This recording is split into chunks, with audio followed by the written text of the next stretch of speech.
to clarify where that 9 and 22 feet of right-of-way dedication would vary, and we'll send that to you. It doesn't change the effect of what you have before you from staff. It just specifies it also to protect the applicant for clarification on what comprises that right-of-way dedication. Does anyone have any questions? Do you have any questions, Leslie? And this is agreeable by the applicant, this modification? Thank you. Since you were referred to as you were part of the discussion. Do you know who I am again? Huh? Do I need to tell you who I am? Yes, because we don't know who you are from last time. Caroline Leslie, 1459 Council Bluff Drive, Atlanta. Thank you. Yes, I have had very good conversations with the city engineer and Michelle, and we've come to an agreement about how to phrase it, because it could have been the whole 22 feet the way it was phrased, and I couldn't live with that. And I'll give you, I drew pictures, but you know, I can't do pictures. I also drew a picture of the fence for the service area, so that, And has that been submitted to staff so it can be included? Okay, well, as long as we have it for on Monday, or it's not Tuesday. Gotcha. But you'll see on the plan that shows the orange is the sidewalk, the green is the parking, and the tan is the new road proposal alignment. So the 22 feet would have cut all the way up to the covered porch. That's why I was unhappy with that. So I can live with this plan. Gotcha. And this is the worst case plan that Eric has agreed to. So, and the other thing is an elevation of the back of the building that shows the horizontal wooden fencing that Mr. Mesa asked to have a picture of. So that's what it looks like. But you're not building orange sidewalks, correct? Okay. I'm not Making sure. Okay, Is that anything else? anything else? All right. Thank you very much. All right, thanks. Thank you, Michelle. Next item, that was the restaurant. This is PZ 2020 Chamblee, 654 Chamblee Park rezoning and DCI. Council have any questions? Now we can talk about my road? Yes, you can talk about your road now, Brian. So, coming back to that question, sorry I got ahead of myself. I thought they were in order from the last section. I wasn't reading. The road punching through to the other side is extremely important to me, and I know it's important to a lot of the folks around that area. So where are we at with working with the applicant? Is this public-private? Where do we leave off in this conversation? So the city does have a project in its multimodal transportation plan to have that connection. We did look into different options, and at this point, if council would like us, the city, to pursue that connection, I believe it would make the most sense to do that as a separate project, but we would want to coordinate with this project if it moves forward, and we would ask that there be some language in a condition that the road that they design is approved by staff in terms of its ability to move off the project and that the road be taken to the property line in a way that it can be connected at a future date. That does not preclude us, and my recommendation would be that we would then immediately, if council so desires, the city would immediately start working on that design in conjunction with or in collaboration with this project. And there would be other stakeholders that I guess the people where the road would go through to, and I think there was a lady here tonight that mentioned that. So, I think it's a lot of moving parts, but I think we have to. We would go through the full design process, which would involve, engagement and stakeholder involvement and, meeting with neighboring everyone who would be impacted by the road. It's just a little bit more involved than what the applicant would go through on their property because they own that property. Right. What we would be looking at would be affecting Definitely has other properties. And I believe it was Pat Allman is that the correct name? I wrote it down. So, but yes, the collaborative approach to all those parties involved, I guess, is Once council gives direction for us to move forward with that, sure. we would start that process and bring those people together and start looking at different concept designs. And that would be tied to this rezone? No, that would be a separate project, but it could be started at the same time. If it were approved, we could move forward with a project at direction by council. Well, isn't part of moving forward with this project is coordinating with the property owner of the office buildings? And we're talking paying them for their property. I know that this has been discussed before with those property owners. It has been put out there.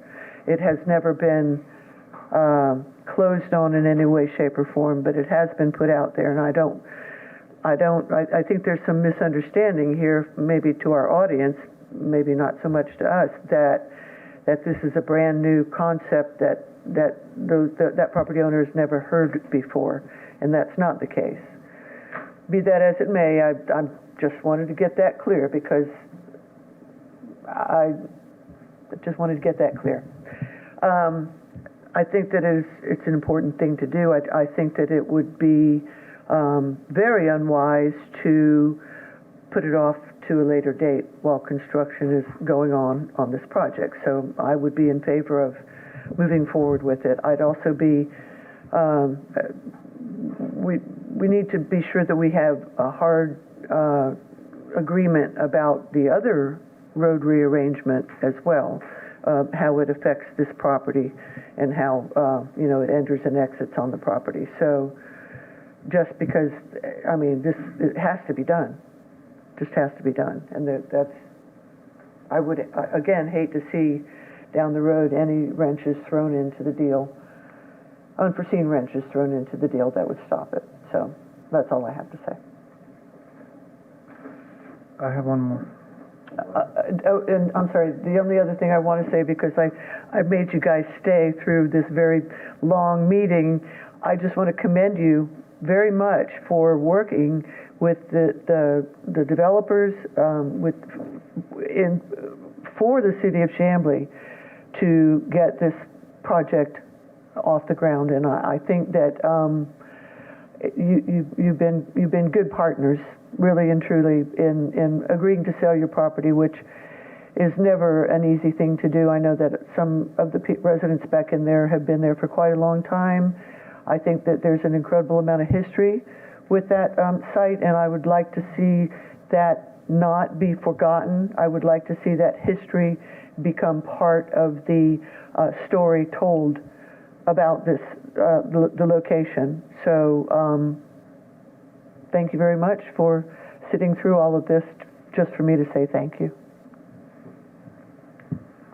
Anything else, Mr. Bryan? Chris, if you could come up for a second. So I know I had to leave the other day because we had a quorum at City Hall, and I think John and Karen stayed behind, and I left, and I haven't had an opportunity to talk to you since then. But one of the things that came out of that meeting was this phased approach of apartments first, houses and townhomes second, retail third, and the concern with that with me is oftentimes we've seen that happen, and then the other phases do not happen. So how can you make me comfortable with, you've got a lot of partners at this table, how can you make me comfortable with if the apartments go up, the rest is going to come in a timely fashion? Sure. So I think we have two different developers represented on this project. We have Alliance Residential, who's also here tonight. Noah Randall is representing Alliance, and they will be constructing the apartments. Toll Brothers will be constructing the townhomes, the stacked flats, and the single-family detached. So those will kick off at the same time. So by way of, overall process, what will happen is the site work will start first. So all of the grading, getting the roads and the infrastructure in place. At that point, Alliance will kick off vertical construction on their apartments, and we, on the Toll Brothers side, will kick off vertical construction on probably a mixture of our product. Of course, we have to build and sell over time. The apartments absorb at a much faster rate per month than for sale units do. So we'll build slower than they will to the market. So it will take us a period of 3 to 4 years to build out all of our product. That's after the site work portion of development is complete. So again, we're excited for the retail and think that that's a very important part of the overall project, but are fearful that, we've got a construction site that's going to be very active for a period of time, especially as we get the first set of houses in and get that development complete. So I think, we definitively want to see the commercial, the retail, we have office, we have a pretty cool mixture of product, but are fearful, we want it to succeed for the benefit of all. And so we're fearful about when that happens. We don't want it to happen too soon in the project because it likely won't be successful. We want our tenants in that space to be very successful. So I think, what we've talked about to some degree is an interim plan for that area so that it doesn't just stay, construction pipe storage or something else. But, happy to hear your thoughts and to discuss it with you guys. Well, I guess that's kind of where we're at, because you're kind of fearful about building too soon, and I'm kind of fearful that it won't happen.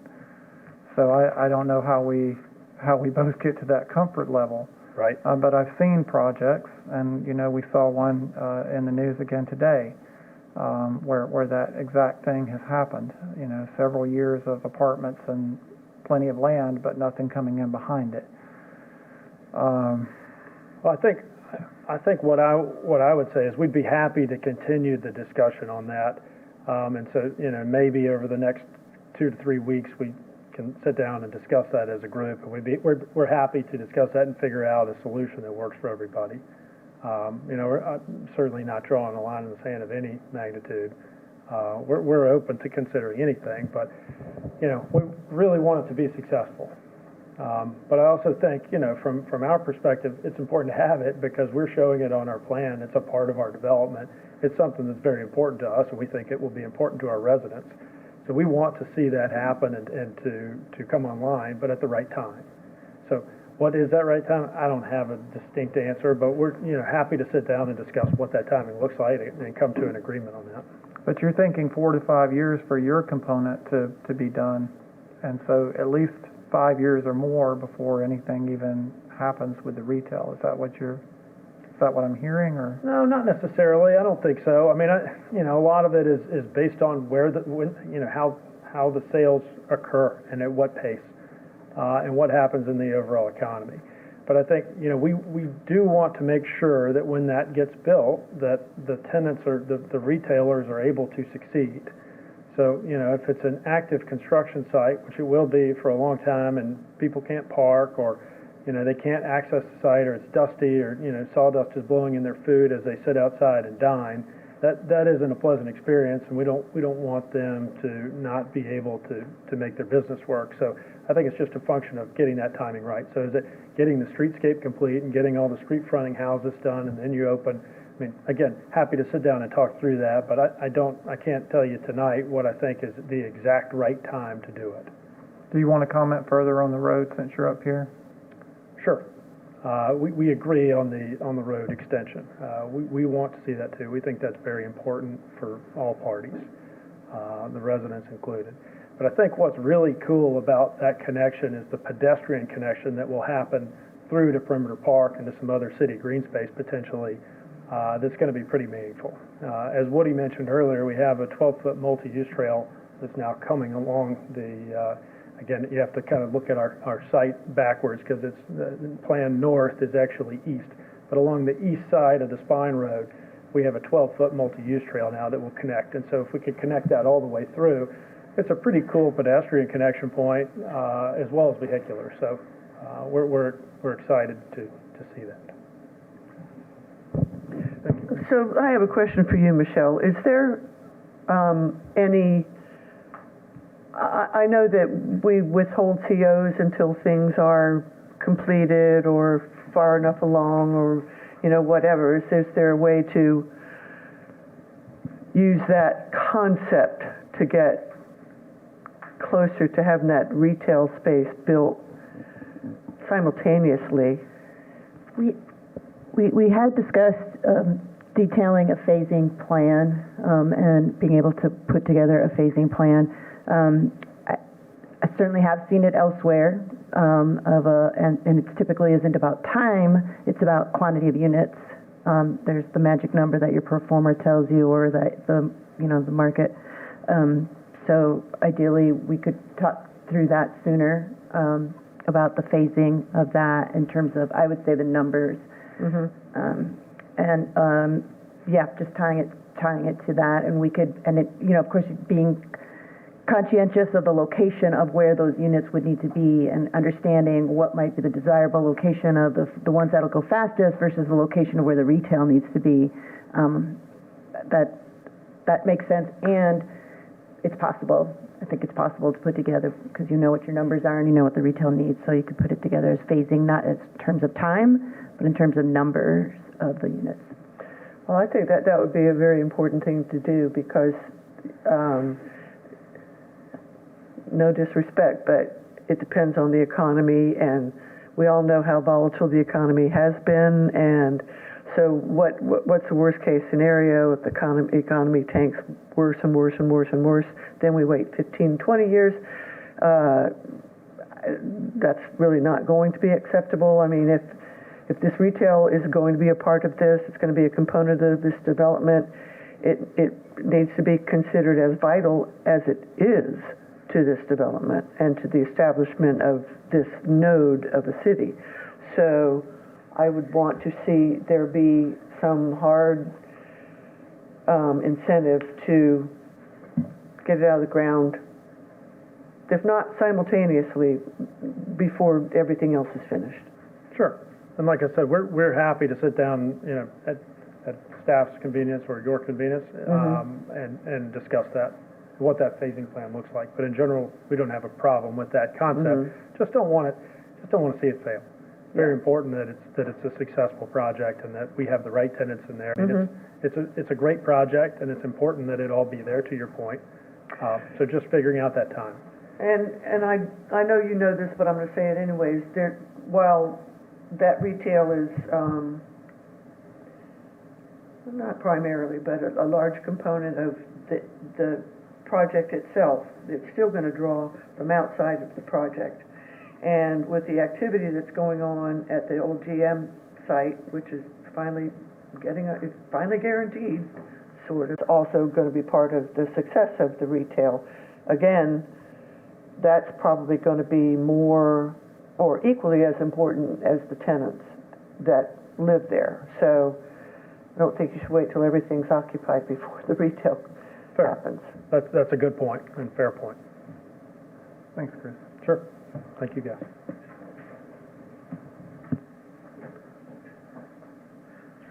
Oh, I guess I got to pay attention. Let's see. We are at PZ 2021878, 1872 Hickory Road contextual setback variance. And we will pause just a moment while people exit the room.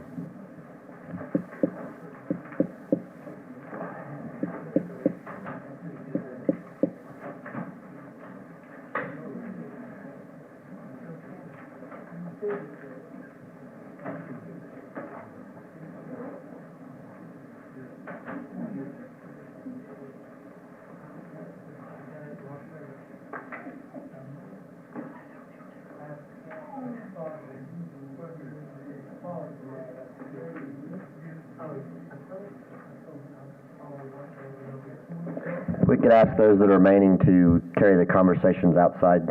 Joe Cannon.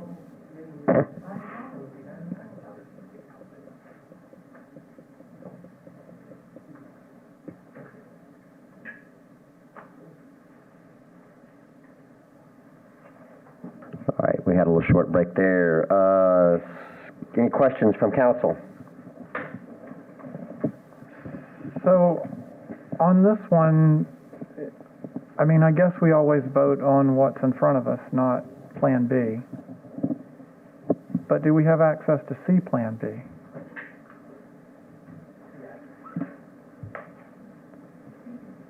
Yes, those are documents that the applicant has provided to staff. It was going to require 3 administrative variances to make that work. So we thought, as opposed to a rear administrative on top of a deck administrative on top of a contextual front administrative, to go ahead and just do a single variance for the front contextual setback. It seemed to be least restrictive on all sides of the house. So that's why we did recommend that to the applicant. But if council would like that, I can give it to Michelle and we can send that all to you before the decision on Tuesday. I'd like to see it. All right. Thank you. I know that's not the optimal plan, but I'd still like to see it. And though I can't require it, I would like the applicants to have that beer that I believe was mentioned and see if they can have some, it's not required, I didn't make you go drink, but sure would be nice in this whole spirit of things that And might John would like to be invited, by the way. I do guess I have a comment to make, and that is, I understand that you submitted 2 plans. I also understand that the applicant prefers this over the other plans, so I don't really feel very comfortable. I mean, if you want to see the other plan, fine, but I don't feel very comfortable having that plan before us and having the opportunity for this council to choose to vote for that plan over this plan. Yeah, so I guess my point is that's why I started out by saying we vote on what's in front of us. But if there are things already in my mind of could we do this to make this better or could we do that to make that better, and I wanted to incorporate that into my motion, I'd like to be able to see what the Plan B was so that if I did have something come to mind that I was, okay, well, they had already thought of that. But just you know, again, just to see it for my own benefit. And hypothetically, if there was a deferral that would give some time to look at more options and maybe even modify the existing option, that's always an option. Yeah. Sure, the applicant would rather keep moving though, right? For the architect, on, I don't even know what page this is, but on the elevations of, I guess this is the back of the house, it looks like the whole middle floor is glass? Yeah. Who do you want to speak to? Can you get them to the microphone? I think the architect is who I want to speak to. But it looks like on the elevations, and I'm looking at the front elevation and the back elevation, not the sides, the back elevation, is all of this glass? Oops, right in here? No, I believe that's roof you're looking at. It's what? Roof? Metal roof? Oh, okay, all right, I was just curious. All right, I get it. The person who designed the house had a family emergency tonight, so I'm kind of Okay. here representing him. But Right. yeah, that's I I believe that's like a standing seam metal roof there. I think that this is a very, okay, I see how that happens. All right, I'm fine. Okay. Oh, yeah, I see what you're saying, what you think you're seeing, okay. Yeah, but if that roof is curved down like that. No, I think. Unusual architecture. Okay, no other questions, I'm done. No more questions? Brian, you still looking? No, I'm good, I'm good. All right. Item number 5 under Development Department, the PZ 2021-879-4142 Admiral Drive Stream Buffer Variance. Any questions from council to the applicant? I don't know if the applicant's still here. I don't think he is. All right.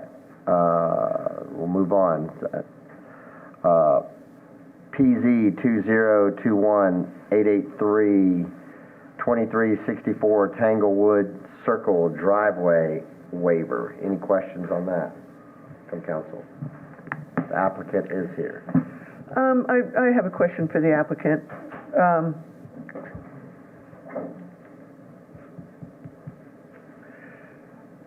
I can see how that driveway would be horrendous, Yes, ma'am. the way that it is. And I'm absolutely all for the plan that you have, but have you considered closing your original driveway and just having a circular turnaround? Closing the original driveway and having a circular, Well, so it wouldn't be a U-shape because you would be turning, it would still need to go up. It's a singular car garage or carport. oh, It's not, the only way you could access it's it very, would it would be like a be... Okay, dog leg yeah. hook. I've considered all, and even someone said, why don't you move the driveway a little over this way? Well, there's a utility pole there. Yeah. There's, I see. All right, Yeah. not a problem. I believe me, I yes, know the thank you. site. I've seen it, and I just look at it and go, and it has changed in 60 years. It's just gotten gradually worse. And it, like I Pipes come said, in, there's different things. in my it's just, the driveways just move closer and closer to Claremont, but to pull into it is okay, but it's easier just to pull out, and we've gradually made the terrain so it's not so drastic on that. I'm sorry? I know. It's one car on the pitch, it goes to empty. If you're not on a full tank, it it levels out to empty. Like, yeah, don't go there with a half a tank because it'll make you think it's on empty. It does, yeah. I drove it. I feel bad for you.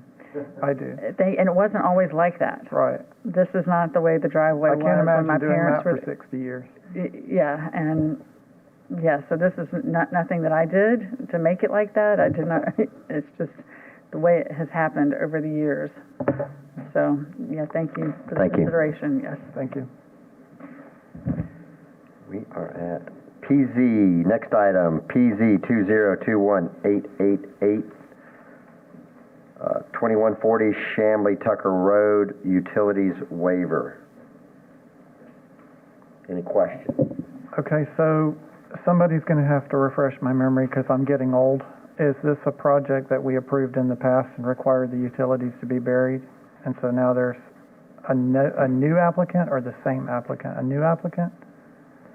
The requirement was not part of a condition or anything like that. It is just as the applicant was approved, and they are now getting into preparing their plans and are asking to have relief from that requirement that's in the code currently. Has it changed hands since the approval process? No. And Okay, so I can't the remember. entitlement carries anyway with the property. So, but this wasn't, so that was not a requirement in the original. It was not a condition of the approval. It's always required, and then if they want to opt out, they can do it prior to getting the LDP. Right, gotcha. And I guess for whatever reason, they decided they wanted to opt out before getting the LDP or something, just so that, probably for the performa or something along those lines. Okay. All right. I will add that it has become increasingly difficult to get Georgia Power crews to assist with this type of work. And what was staff recommendations on this again? Pay into the fund? No? We recommended approval of their request to neither bury it nor pay into a fund. It is outside of the area that we've been talking about as a policy priority area at the retreat. It's outside of that area. I believe it also has an affordable housing component to it, and that's probably part of their DCA application or something like that. I don't know. It's very complicated with those things. Nothing else? Project. You good? Sure, Brian? I'm good. All right, next item. Item number 8, Hardy Avenue Sidewalk contract with Dekalb County. We have not talked about this tonight, so this is new.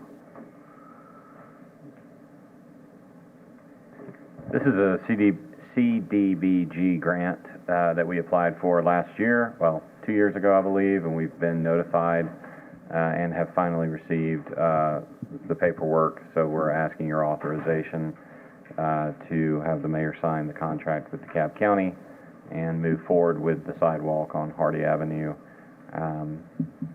using community development block grant funds that we are receiving from the county.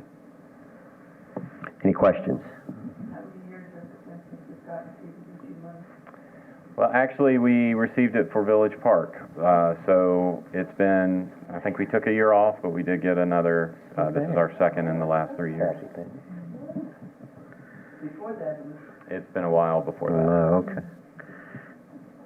Anything else, Mr. Bryan? Good, sir. All right, item number 9, LCI Housing Study Consultant Contract Award.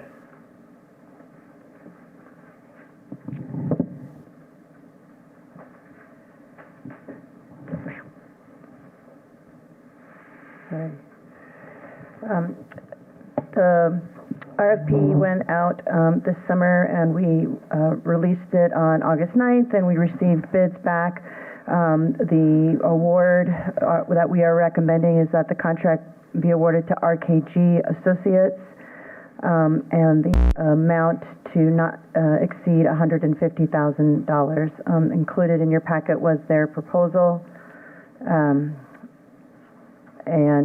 We compared two of the proposals, focused more on HUD and CDBG type housing studies and did not focus on the scope, which is a housing study that sets us up well for a program and looks at both existing conditions in real estate and potential alternative financing and public-private partnerships and those sort of things. So that RKG came in with the strongest resume of that, of setting us up well for moving forward, not just having the study, but moving forward with a program. The city share is not to exceed $20,000. It is a match. This was awarded from the Atlanta Regional Commission as an implementation of their LCI program. So this is not part of the money that was from the I can't think of it. The CID was, I guess, they had some money that would, Atlanta Regional ARC money that they were looking at or trying to get a hold of, or something that was some grant that was defaulted on or was abandoned by somebody else. That's not this. This is something else. This is a separate, independent. This was an application the city made to the Atlanta Regional Commission, and they awarded us the funds to proceed with it. Mm-hmm. you said the city's portion is 20,000? Correct. It is the percent match grant. Yeah, the ARC.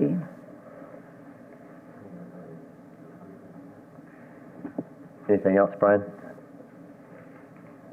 More? He's waiting for an answer. Well, I just don't see that reflected in here. I think the wording has got me confused.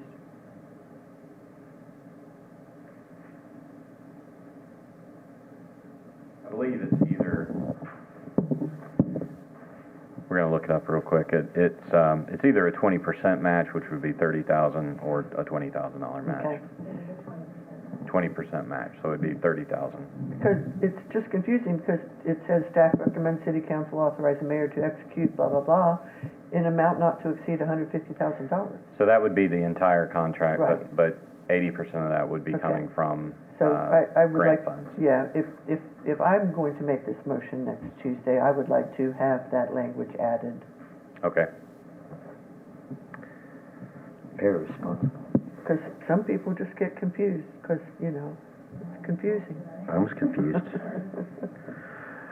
D, under Police Department, no action, no agenda items. E, Parks and Rec, nothing, even though half of them are here today.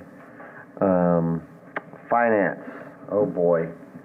Q2 budget amendments are my favorite topic in the world.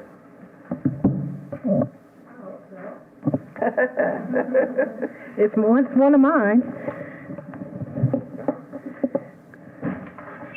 At least we have a great speaker to talk about it. Okay, we're going to go quickly through the Q2 2021 budget amendment. We had 3 items that we're requesting appropriating funds for. The first one is stormwater, second is the tree fund, and the third is police technology fund. Public Works has submitted an amendment to the stormwater fund in the amount of $850,000. A lot of this is due to the COVID labors and materials costs for projects that we had already budgeted but have gone over budget. Also, there are some other sinkholes and emergency repairs that you can see we have listed here. So this slide is showing some of the projects that have been completed, and as you can see in the red, they've gone over $260,000. These are items, the projects that are in progress right now, and they are over $404,000. Projects that are ready for release are on this slide, and they are new projects, so they would increase the budget by $210,000. The next item is the tree fund. We're asking for an amendment to increase for site improvement expenses in the amount of $140,000. And this is basically to cover the tree placing and landscaping across along Peachtree Road. And the final item is something that came up during our audit last year. Our budget was over in the fund balance. We budgeted in excess of what we had available. And so we need to do a reduction in this fund by $50,000. And that would put us back in the state OCGA 36813, which is to have a balanced budget.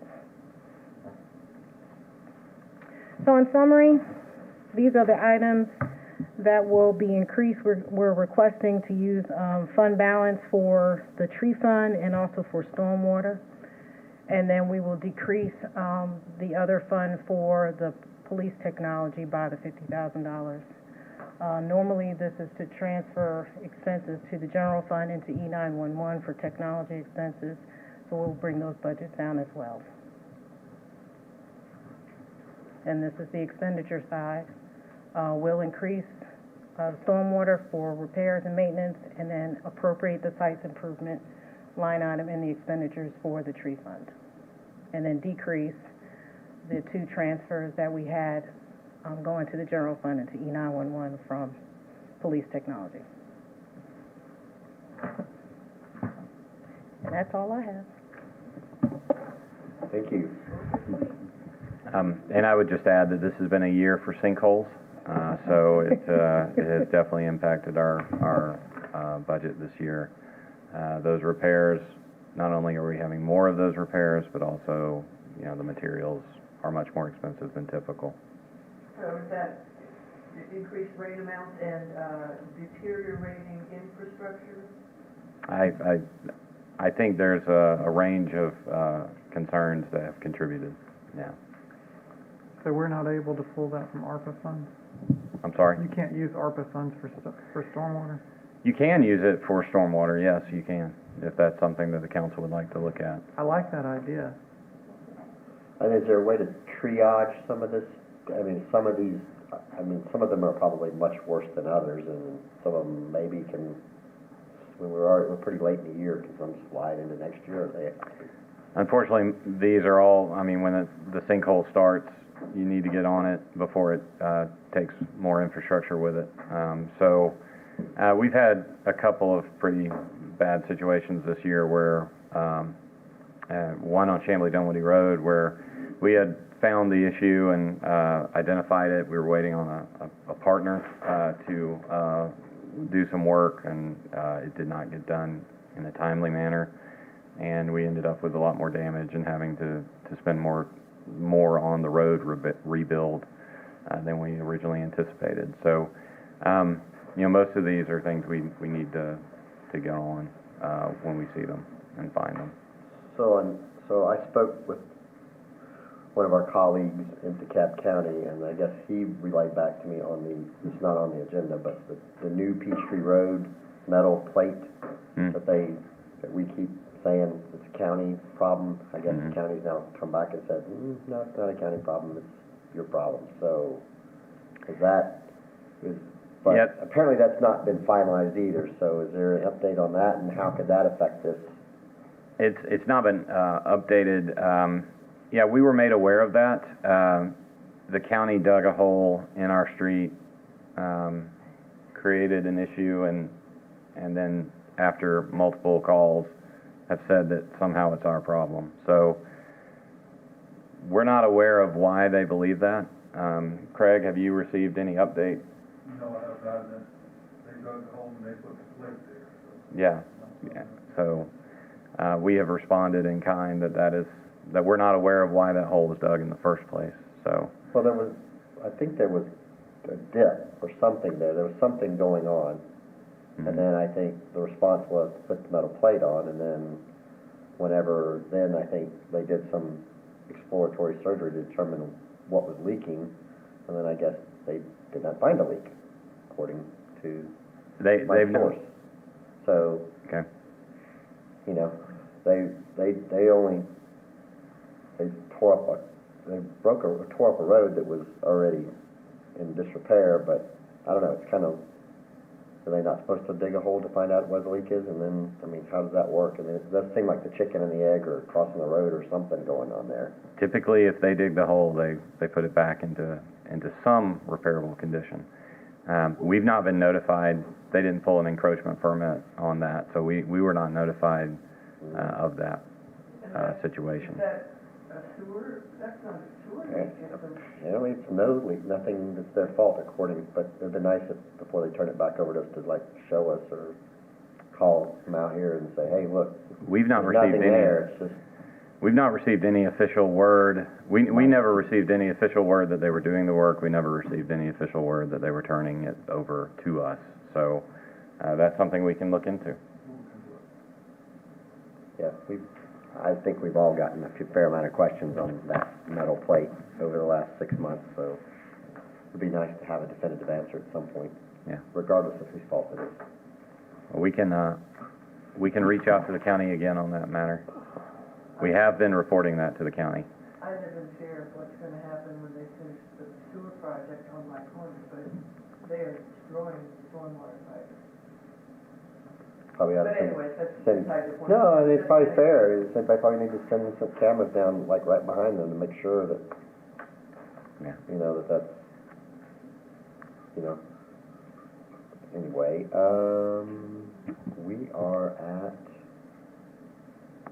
we're at the budget amendment, so now we're in the Public Works, the renewal of landscape contractual services.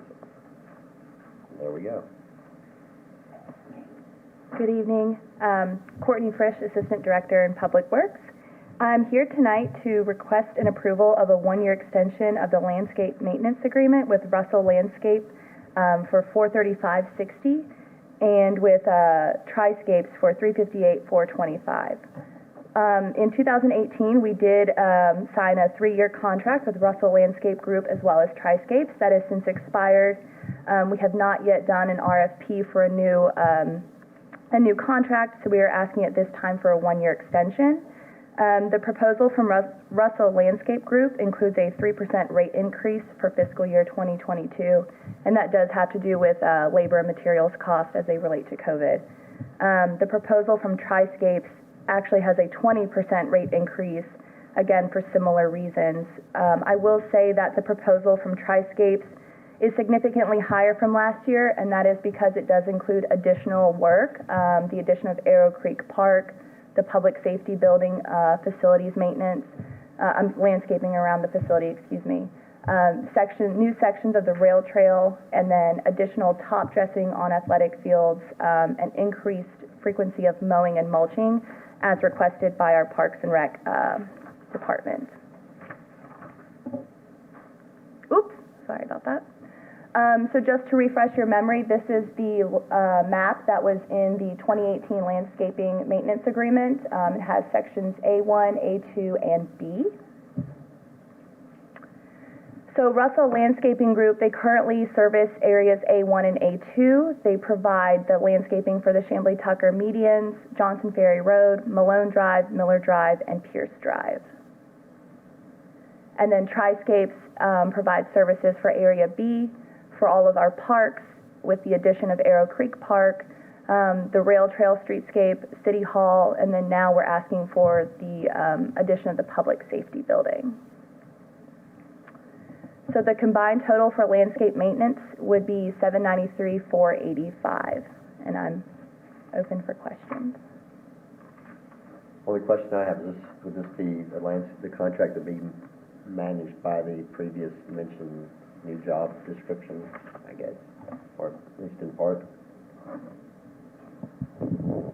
Yes, through the Public Works Department, yes. Gotcha. I don't have any questions. Do you have any questions?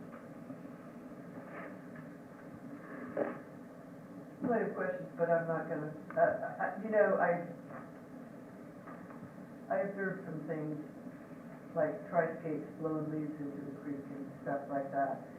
I see other landscaping companies blowing stuff out into the streets and leaving it. And I would hope that we can prevail upon the people that work for us to stop those practices, because they're not supposed to be doing that. So, that's it. Yes, I 100% agree, and anytime, we do make them aware of using electric blowers at City Hall is one request, as well as not blowing anything into the street. If we do have somebody that is able to have full oversight of this contract, I'm fairly confident that that would completely subside. Anything else, Brian? No, thanks, sir. All right. Thank you. Thank you.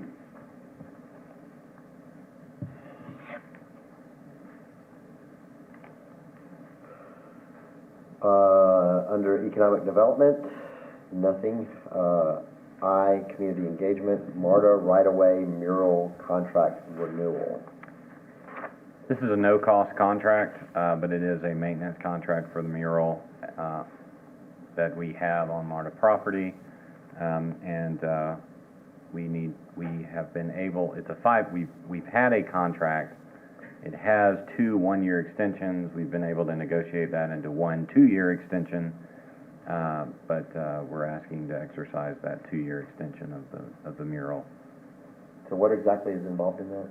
It's a maintenance contract. It's essentially MARTA's saying through this contract that the city has responsibility for any issues that may occur or maintenance that perhaps may need to occur for that mural. Have we had to do any maintenance on that mural? I'm not aware of any, other than just clearing, landscaping issues perhaps in front of it. Okay. Anything else, Mr. Bryan? No, sir, you're good. Looks like we have a number of first reads on Tuesday. UDO amendment, text amendments of water and sewer and septic, alcohol ordinance, third-party professional provider amendments, and text amendments to Title 3 of the UDO regarding street naming procedures. Those will all be on Tuesday, correct? No action required on any of that. Under mayor and council items, we don't have anything to, Brian Mock does have the Dresden Park Police Memorial. Take it away, Brian. So that one's actually pretty simple. The drawing is up on your screen. As you know, about 5 or 6 years ago, a citizen-led group installed a fallen officers memorial at Dresden Park with the intention of eventually putting in sidewalks and plantings and benches and making it a special memorial for our fallen officers' families and the other officers to come visit. And we've tried every year to raise funds with very little success. COVID didn't help with that. A lot of the businesses that were planning to contribute in 2019 and 2020 just weren't able to do so because they were hurting themselves. So I asked staff to look at coming up with a plan You can see there's 2 sidewalks. The reason for that is because the sidewalk that leads into the park could not be made ADA compliant because there's a elevation there that prohibits that. So the best that they could come up with, and I think was actually pretty good, was a sidewalk leading from the sidewalk along Dresden, which runs into the memorial, and then a second sidewalk that leads from the park, so you can actually cross through there. There's benches around it. There's new lighting. The flagpoles would actually have to be moved over because they're kind of in the way. And then there's a lot of landscape, a lot of different colors, and kind of a very soft meditating spot to gather. We anticipate having annual memorial events during Police Week and during times when those listed on the memorial. As you're aware, it's for all of DeKalb County officers from no matter what city you were in. They're all listed on the memorial. And families do like to come out and host little events during the time of the tragedy or a time around their family members' birthdays and such as that.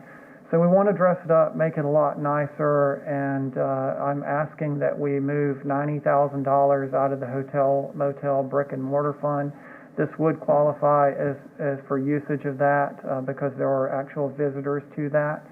And our hotel motel fund right now has about $400,000 and growing each month. So we do have the money for it, and I would appreciate y'all's support in helping get this finished. Good work, Brian. Any questions from Leslie? Thank you, sir. All right, looks like we don't have any other items on the agenda, so we will be doing citizen comment. This is, hold on one second. Let's hit the rules. You have 3 minutes you just got to come to the microphone, state your name, address. You have 3 minutes to say what you need to say. It's a monologue, not a dialogue. So, first item, first person. Sorry. Good evening. My name is Belinda Dupree. I'm at 4221 North Shalford Road. I came to the last meeting as well, and I've sent a couple of emails, well, at least one email to Mr. Mock, who was kind enough to share his contact information with me. I've also called a couple of times. I know that we kind of went over it quickly about what the first item of your Section C was due to Mr. Mock's confusion. It got a little pushed, but I couldn't hear. Was there any closure? I heard you say, I think, there's nothing for you to do. At that time, I did not hear if the item was going to then roll over to the next meeting. I do understand that this is a monologue, not a dialogue, but I would like some clarity on that. Meeting will probably be over in like 3 minutes, so you can just hang around and we can answer those questions. Thank you. Anyone else?